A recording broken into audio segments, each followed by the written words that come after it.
So we go into now I'm not going to cover, nothing much happened during World War II, and the war effort, so nothing much was built during that period. Okay, so then we get into the post-World War II era, the 1950s and the 1960s. So he continues, Robert Moses continues his multiple roles. Now he had a new job, and this was extremely significant from his standpoint, from the standpoint of coordinating things. He was appointed, Robert Moses, his office, was appointed as, quote, the Arterial Highways Coordinator for New York City. Now, this was a New York City function, not a function of the Triborough Authority. But Mayor Wagner at the time, Mayor Robert Wagner, delegated this to Robert Moses. Now, to give an example of how this worked, then I think it's still the case.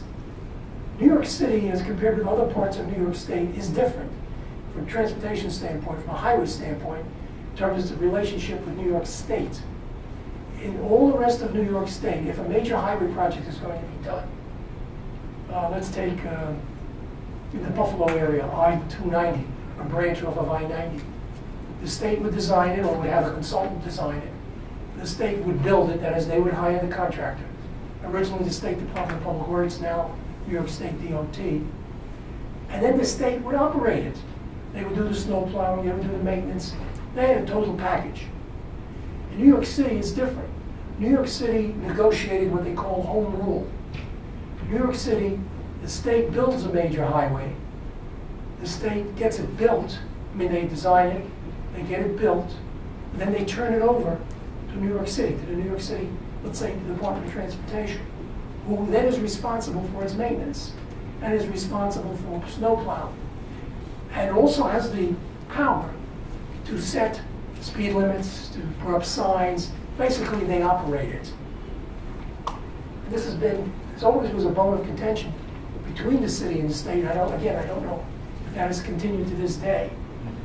The state, New York State, would pay New York City so much a square foot of expressway to do that maintenance, because it does involve real costs. And of course, they'd be always back and forth because the city said wasn't enough. It probably wasn't, but that was the arrangement between them. So now getting to this Arterial Highways Coordinator, and I kind of was in the middle of that from the Port Authority standpoint. If the state was going to build a major highway, let me give you an example. The state was building the Staten Island Expressway, I-278, connecting the Verrazano Bridge. I'm a little ahead of my time here in terms of the chronology, but when they were building here to the Goethals Bridge across Staten Island, this was clearly a state project, which eventually would be turned over to the city, because it goes back to 1898, the fact that that's in the city. So at each end, at this end, there wasn't much of a coordination to be done, because they were coordinating with the Triborough Authority, which had the Verrazano Bridge. At this end, they were coordinating with the Port Authority, which is one of the things I was involved with. So we, the Port Authority, would review the plans and make whatever comments we wanted, and then get that back to the state. But then the city agencies would have to review the plans, because the city was going to have to maintain and operate it after it was built. Well, you know how many city agencies there are?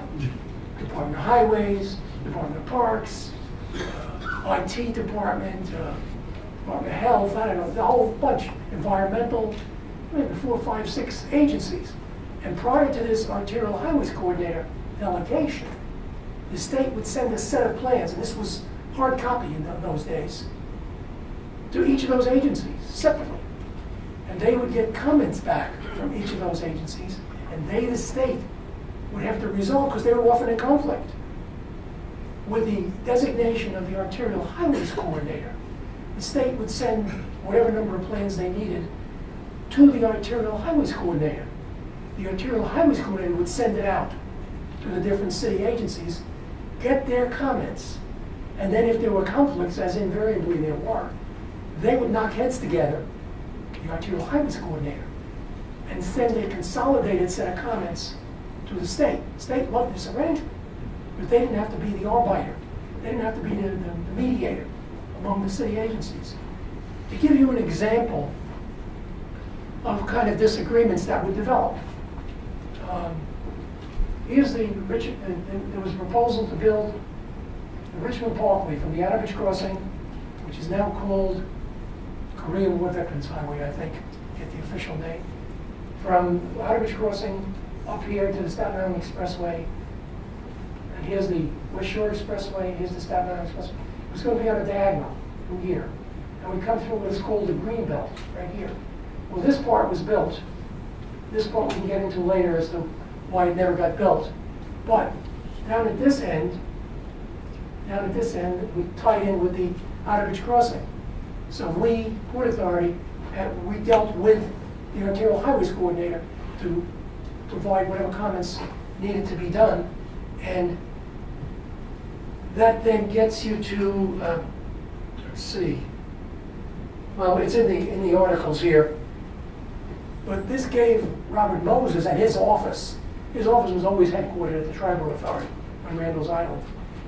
They could kind of get into the plans. They weren't just a passive mediator. If they saw something in the plan that they wanted to get done or not done, they would get into it.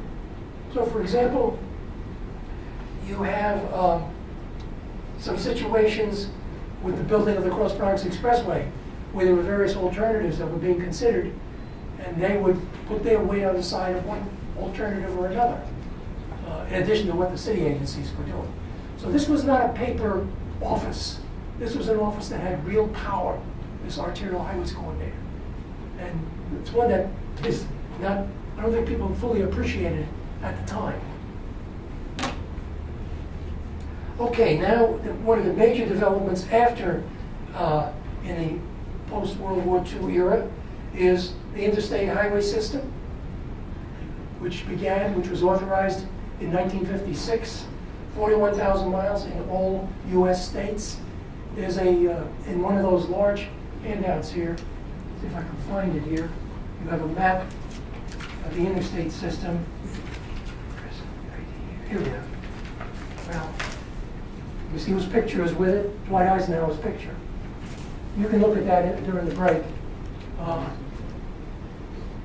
The importance, the interstate highway system was important not just for its extent and the amount of money that was provided, but in the funding of the interstate highway system.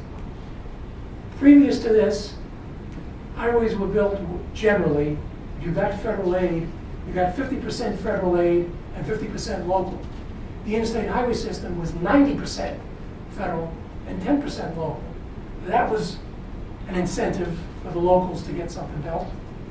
But in addition, the method of estimating the cost and the payment by the federal government was entirely different. And this actually figured into something not in this area at all.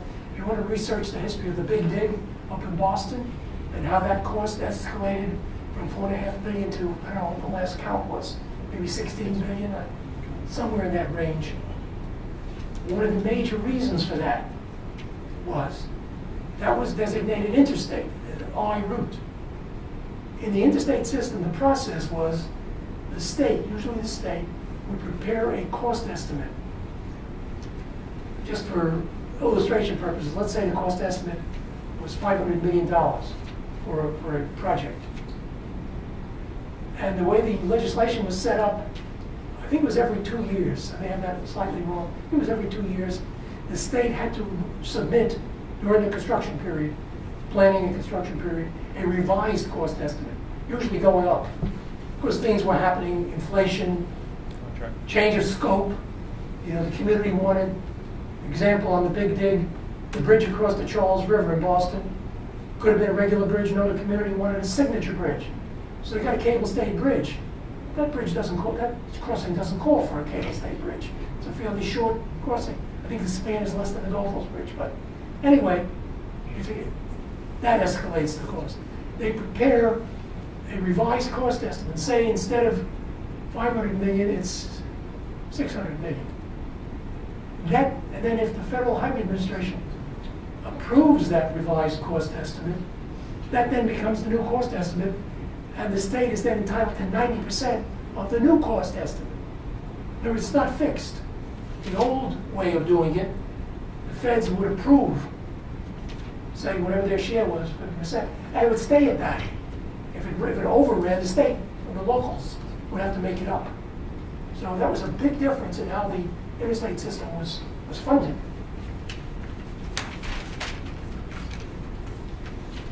So continuing with the period of the 50s and the 60s, we have the Bureau of Public Roads becomes FHWA, Federal Highway Administration. And Bertram Talamy, who was the chief engineer of the New York State Department of Transportation, then the chief engineer of the New York State Thruway, becomes the Federal Highway Administrator. It's a little ironic because many years later, I don't know if you recall when Senator Moynihan was trying to get payment from the federal government to New York State for the fact that they had built the Thruway, which is I-87 and I-90. He was trying to get reimbursement from the feds for that. And it's a little ironic because the person who was the chief engineer of the New York State Thruway built was the Federal Highway Administrator, who eventually turned them down, but eventually I think he negotiated some kind of payment from the feds. Okay, then we got the New Jersey interstates, of course. Up here, I-78, I-80, I-280 in New Jersey.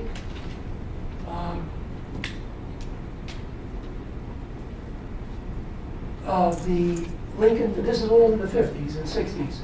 So in 1957, the Lincoln Tunnel opened, the third tube that approaches here. Now the thing that's significant about that, aside from the construction, I don't think I have really something here to show it. We're going to see that in a PowerPoint later. I have a picture of a piece of the New York approaches of the Lincoln Tunnel. But the Lincoln Tunnel, I believe, you can see if I'm correct on this, was the beginning of ITS for this region, Intelligent Transportation Systems, because even though we didn't have fiber optic signs and all that, or LEDs, they had drum signs, three-phase drum signs, because there were roadways built as part of the three-tube tunnel. There are three tubes here. It's very simple on the New Jersey side, because all three tubes are in one place, there's one toll plaza. But when you get to the New York side, the tunnels come out at different places in the street system.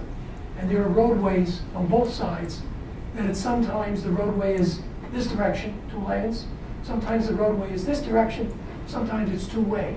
So you needed a flexible signing system to match the roadway operation. And so the signing system was developed using drum signs. In fact, I'll digress again. I think it's fair to say that the Port Authority was responsible out of that project for developing one of the most widely used standard signs that is now used. At that time, the do not enter sign was black on white, just said do not enter.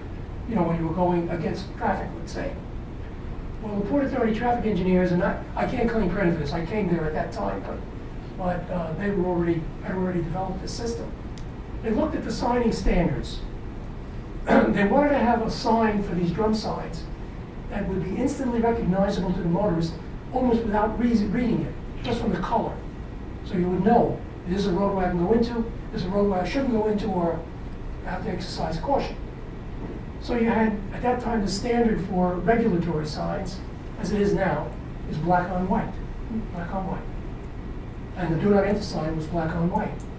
The standard for caution signs, as it is now, is yellow, black on yellow or black on orange, something like that. And the standard for